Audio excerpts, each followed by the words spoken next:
There aren't uprisings all over the country, and maybe there will be.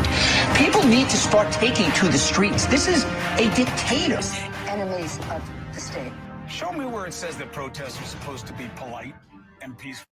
Hey, welcome everybody to another episode of Rebel Alliance, and we are going live. Hopefully nobody else comes into my office. I gotta put a lock on this door because the kids always seem to come in or something happens. But thanks for spending your Friday afternoon with us as always.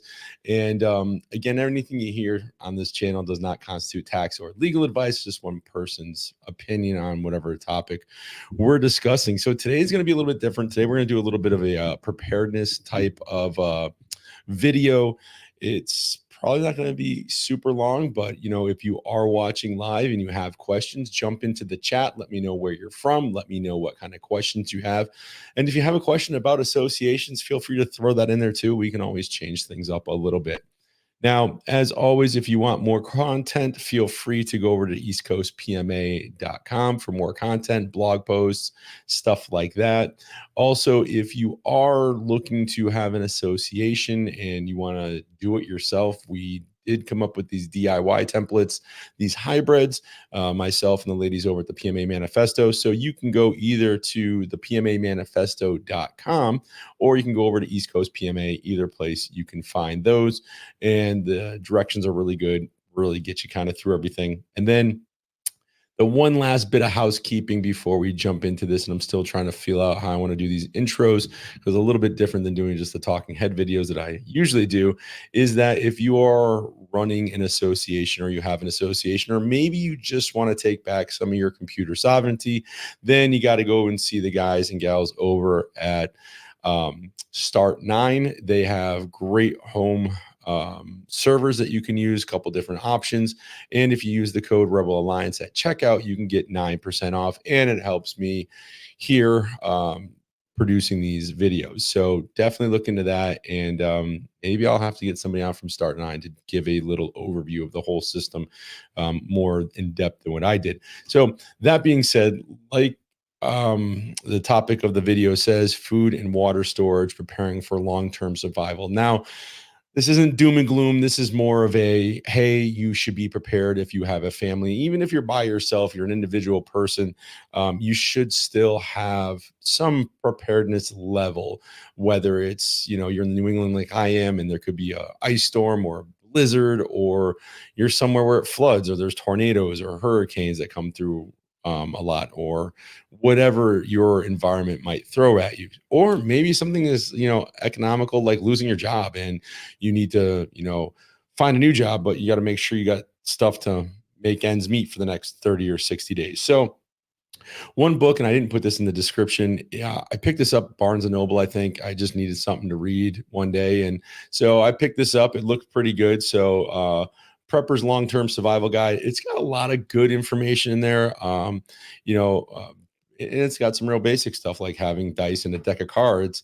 So, if the power does go out and you're stuck in your home for a couple of days because there was an ice storm and there's no TV, there's no electronics, whatever, you have kids like myself, you want to be able to do some type of entertainment. So just things like that. But today we're really going to talk more about food storage and water storage and stuff like that, because I think getting a good size food storage and water is probably one of the easiest things you can do when it comes to being prepared for yourself. So first things we need to do is assess our needs. So, and there's going to be certain factors that influence how much food and water you should store. So if, you're a single person, then you're not going to be storing probably as much as I am that I'm, for my large family of 7. So there's, family size to consider, any dietary restrictions.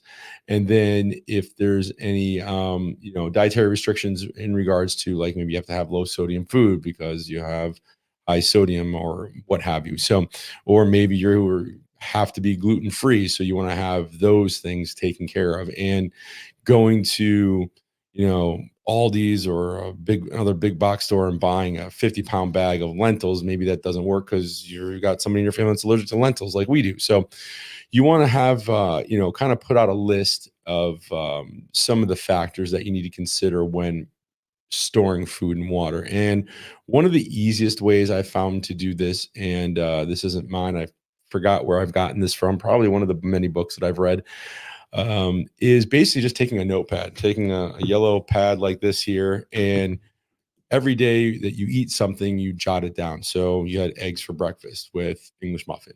And then the next day you do that. And then you put a little check next to it or a little asterisk or whatever you want. And so you can kind of see what you eat throughout the day, or you and your family. And then those are the foods that you want to stock up first. And there's a couple reasons for that. One, because you eat it already, and two, it's easy to rotate. And we'll get to rotation, first in, first out method.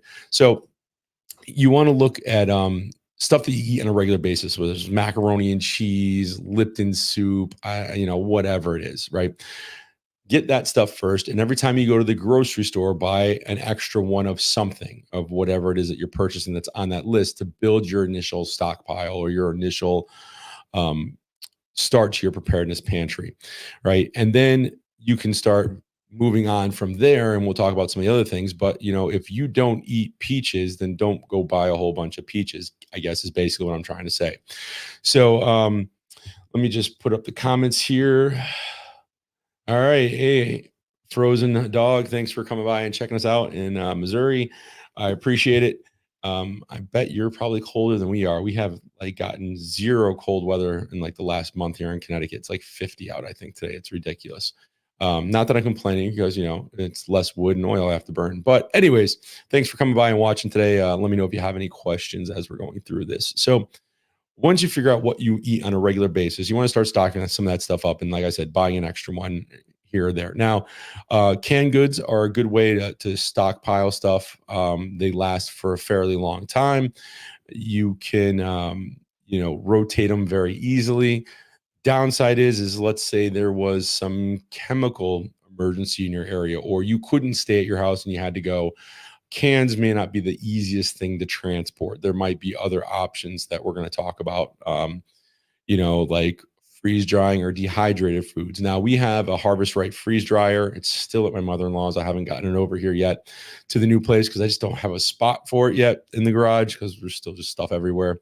Any of you that have moved more than once understand the problems of moving and how much crap you can acquire. So having a freeze dryer is one way of doing it. Now, they are a pretty good investment up front, and they're around $2,600, I think, somewhere around there. You can get deals and stuff. I got mine through Tractor Supply in my town because they have it there. It was on special. It was actually cheaper there than buying it online. So I ended up picking it up there.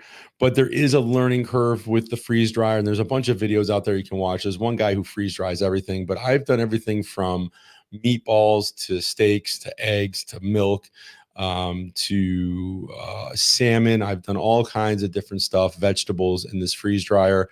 Some things have come out good. Some things I've completely screwed up. You got to really pay attention, I guess, to what you're doing with it. It is push button. It is pretty, put your stuff in, hit the button, let it go. But sometimes if you're not paying attention, you can let it go and it recycles. And anyways, freeze dryers, I think, are a great alternative if you have the funds, or you can set aside the funds. Now, this also comes into play. I wanted to get a couple extra, or not a couple extra, but an extra one to use with our association and have it somewhere generally located where if people have extra fruit and vegetables, or they want to, freeze dry some chicken, what have you, maybe they bought 10 rotisserie chickens and they want to freeze dry them, you could do that, break them down. But having it set up so where the community could also use it, I just am not in that position yet to get it set up for that. But that's something you can do. Now, dehydrators are also something you can do. You can dehydrate things. Now, the difference between the dehydration and the freeze drying is basically the freeze drying doesn't change the texture, the color, or anything like that of the food, as opposed to when you dehydrate something, you're pulling all the moisture out of it. It can change the food texture and quality sometimes. So just keep that in mind. And if it's packaged properly, they can last for many years on the shelf. And I package our stuff two different ways. I use canning, and I also use Mylar bags with, oxygen absorbers in them and stuff like that. So other things you want to think about are, other staples like rice, pasta, beans, if you know how to cook them from, a bag as opposed to buying them already in a can, soaking them, stuff like that. There's a few extra steps to it. So those are kind of some of the things you want to think about. And then as you start to build your pantry, you want to start to be able to, let's see here. We have, all right, 20 to 23-gallon bricks, water bricks. Oh, that's pretty good. Okay. Yeah, you should have 14 gallons per person. I think that's for like a week, if I remember correctly. I don't know where the heck I put my notes on that. But yeah, upper 30s and wet. Yeah, it's real wet here too in Connecticut. We're like the high 30s at night, and it's been yeah, November was colder than December, which is weird. But yeah, I'm actually ready for some snow. I'm tired of the wetness. We had a really wet summer and stuff like that. I think it's the third highest on record here in Connecticut. But as you start building your pantry wherever it is, you want to kind of, if you have a root cellar. My first house had a root cellar. It was great. I kept a lot of stuff in there all year round. I also used the bulkhead for the basement hatch in the wintertime to keep like sodas for the kids or juices and my beer and stuff like that, which was great. You don't have to use the room in the refrigerator.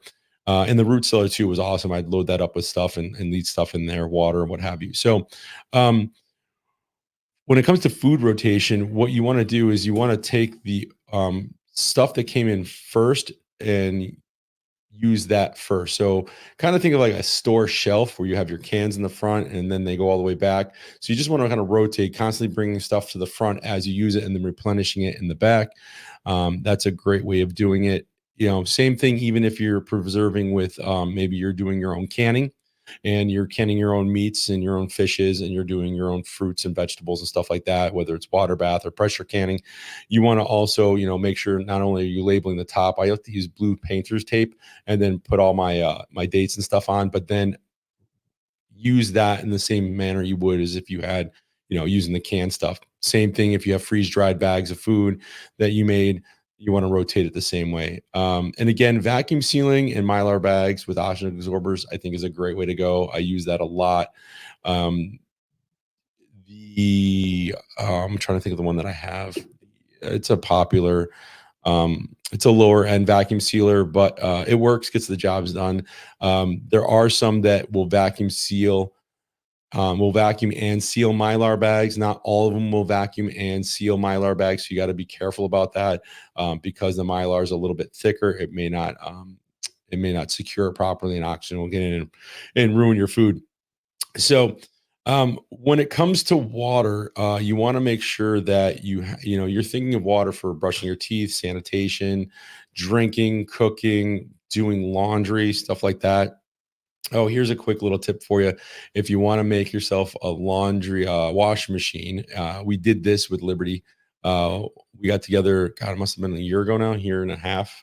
And we did like a preparedness day where we all got together, kind of showed some of the toys and stuff that I have and kind of what I do and put stuff together and med kits and what have you. So everybody brought a 5-gallon bucket with a lid and your standard old school plunger, nothing fancy. And we drilled a hole in the top of the bucket that would fit the wooden dowel of the plunger. And then we put some holes around the rubber part of the plunger so the water can come through it as you agitate. And then you just basically pull the plunger up and down and it agitates and cleans your laundry, and then you can hang it out to dry. So that's something you can make. I'm pretty sure you can probably find it on YouTube if you want to see a video of how it was made, but literally you just need a drill and a couple drill bits and that's it. And you can be off to the races making it. So water is something that we all have. We go into our kitchen and turn on our faucet and water comes out. So if you have, if you don't drink soda or you don't drink like the V8 juices or what is it the kids love? They have this one juice. It's like a mango juice, but you want to use containers that are made for like high acidity type of drinks because they're made to hold that stuff, and then they're a little bit of a stronger plastic. I wouldn't necessarily use like milk jugs to hold water, and even if they were clean, just because they're flimsy. But you can easily, ask family members or friends, hey, if you drink this stuff, can you save the containers for me?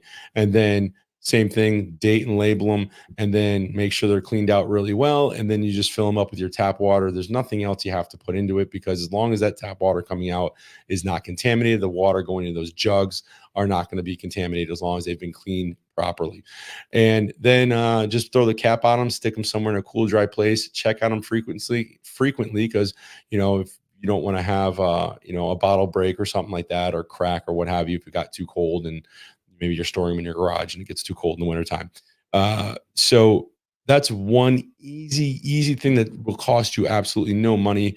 Especially if you're getting the containers donated. So you want to do at least 14 gallons per person. I think that would get you through a week, maybe two. But again, that's just, I like using gallons as opposed to, you can go, I think, Harbor Freight and buy 5-gallon blue water jugs. They look like gas cans, but they're for water.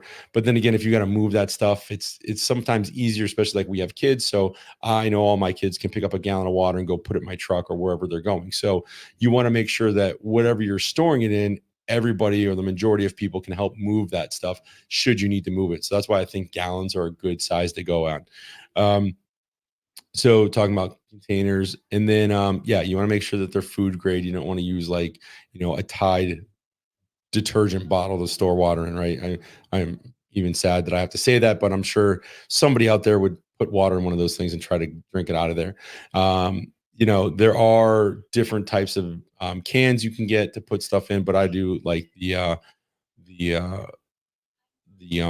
the gallon. And then if you had to treat the water, just simply boiling it, using a little unscented bleach to clean the water. There are water treatments that you can buy, filters, chemicals, UV sterilization, all that type of stuff.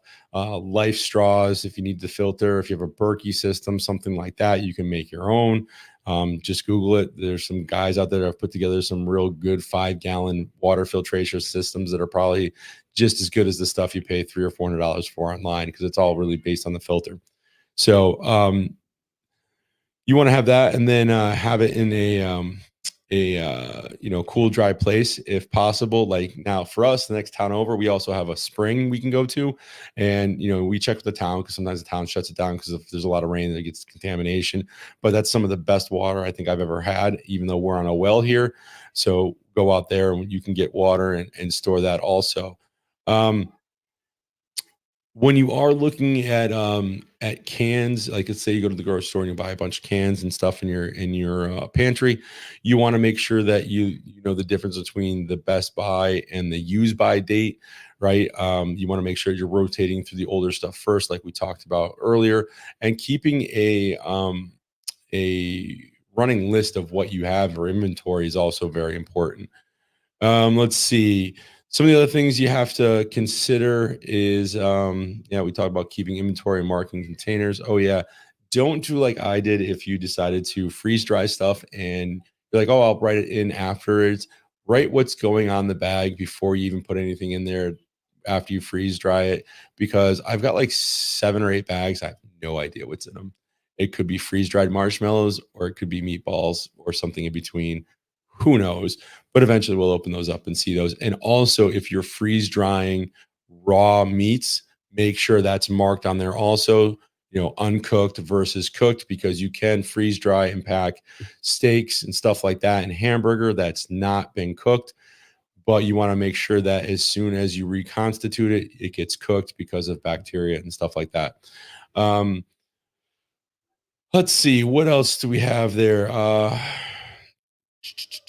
Let's see. Also, if you have pets, like we have chickens, we did have quail until they either got eaten or something they got out. But you want to make sure that you're having supplies for your animals too and taking care of them. So having extra dry dog food on hand, that sort of thing, water for your pets, so on and so forth.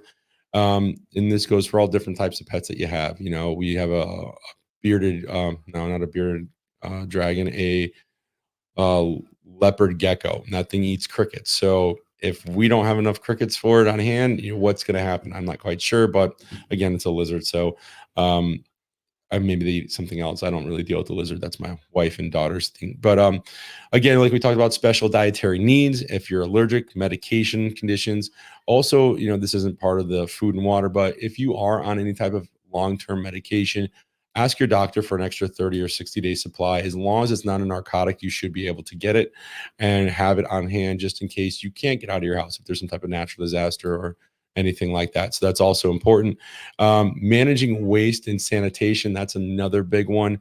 You want, like I'm on a septic here. We're pretty good for the most part. We can use 5-gallon buckets of water to flush toilets if the power goes out or what have you, if the generator stops working. But if you don't have that, or maybe you're in a more of an urban environment and the city sewer water stops or gets contaminated, you want to make sure that you have other resources for using the facilities, so to speak. And there's some great ideas in this book here. Like I said earlier, if you pick that up, something as simple as a 5-gallon bucket, composting toilet, there's a whole bunch of different things. So make sure you just don't, you want to keep, if you are, let's say, outside in your yard and you have to, make a latrine, you want to keep that as far away as you can from anywhere you're storing food, because that waste is going to build up over time. And it's not like, a bear in the woods where the bear might poop here one day and the next day it's over there and the next day it's there. You're going to be kind of going to the same area. So you want to make sure that things are dug to depth and stuff like that. And that's way more in depth than what we're going to go to in this. But just remember that you want to keep it, away from where any of your hygiene items are. Like if you have a spot where you're showering outside, you want to make sure that the black water is away from that area. Same with the food and stuff like that. If you are, let's just say like I'm on a well here, let's just say you're on a well and then you can't get your well to work anymore because there's no power, your generator's done. You want to think of other third resources for being able to get water and stuff like that. So make sure that, if you have to, you can use, a local brook, or like we have here, we have the other spot for somebody else just came in the office. Sorry, screwed me up. This is why I like it when everybody's not home and I'm doing this stuff. It's so much easier. I'm putting a lock on the door this week. That's it. Padlock with a pin code and everything, probably. But like, so for us on our property, we have some standing wetlands areas that we can get water off of. Across the road, there's a large river, or brook, I should say. It's called the Fenton River. So see what options are in your area. You might have to walk a half mile to get water. In the worst case scenario, you want to know where that is and multiple routes to get there should you need it. And then obviously anything you're getting that's not coming out of your well or out of waters that you've already bottled or a natural spring, you want to make sure that you are using some type of water purification system with that, whether it's just boiling it or what have you. So that's kind of it for today. I kind of went over a bunch of different things pretty quick. Like I said, for me, when it comes to the food stuff, we do have cans, but I do personally like canning my own stuff, just because it lasts so long. And I do like freeze drying stuff. And I do use a dehydrator here and there, but I do prefer the freeze dryer more, just because like I can make a whole bunch of chicken noodle soup, freeze dry 4 trays of it, and then all I have to do is add some boiling water to it. It reconstitutes, and I've got a meal very easily. And the stuff's easy to transport, which I like also. And I do think you would save money as opposed to going to like Patriot Supply or some of these other places you see online or on TV, buy your 72-hour preparedness food pack or whatever and spend like $300. If you are serious about preparedness and preparing for your family and, keeping them safe should, there be a natural disaster or whatever it is, having that freeze dryer, you're going to save yourself money in the long run by making and freeze drying your own stuff. So definitely check those out. I think they're definitely worth their weight in gold. And again, maybe it's something that you and your community go in on, and maybe you have an association. We say, hey, listen, for the better good of the community, we're going to take, a portion of our dues and we're going to use that to buy this freeze dryer. They also have commercial grade ones, which are a lot more expensive, but you can get the large one, I think maybe for like $3,000, somewhere around there. Might be a little more. And you can then use that within your community and everybody can start, slowly producing and freeze drying food and, having a nice stockpile or cache cachet of it. So thanks everybody for stopping in today and watching. Hopefully you all have a good weekend, and I will see you on Monday. And oh, it's New Year's this week, right? Yeah, so have yourself a good New Year's too. And I will see you all in the next video. See ya. There aren't uprisings all over the country. Maybe there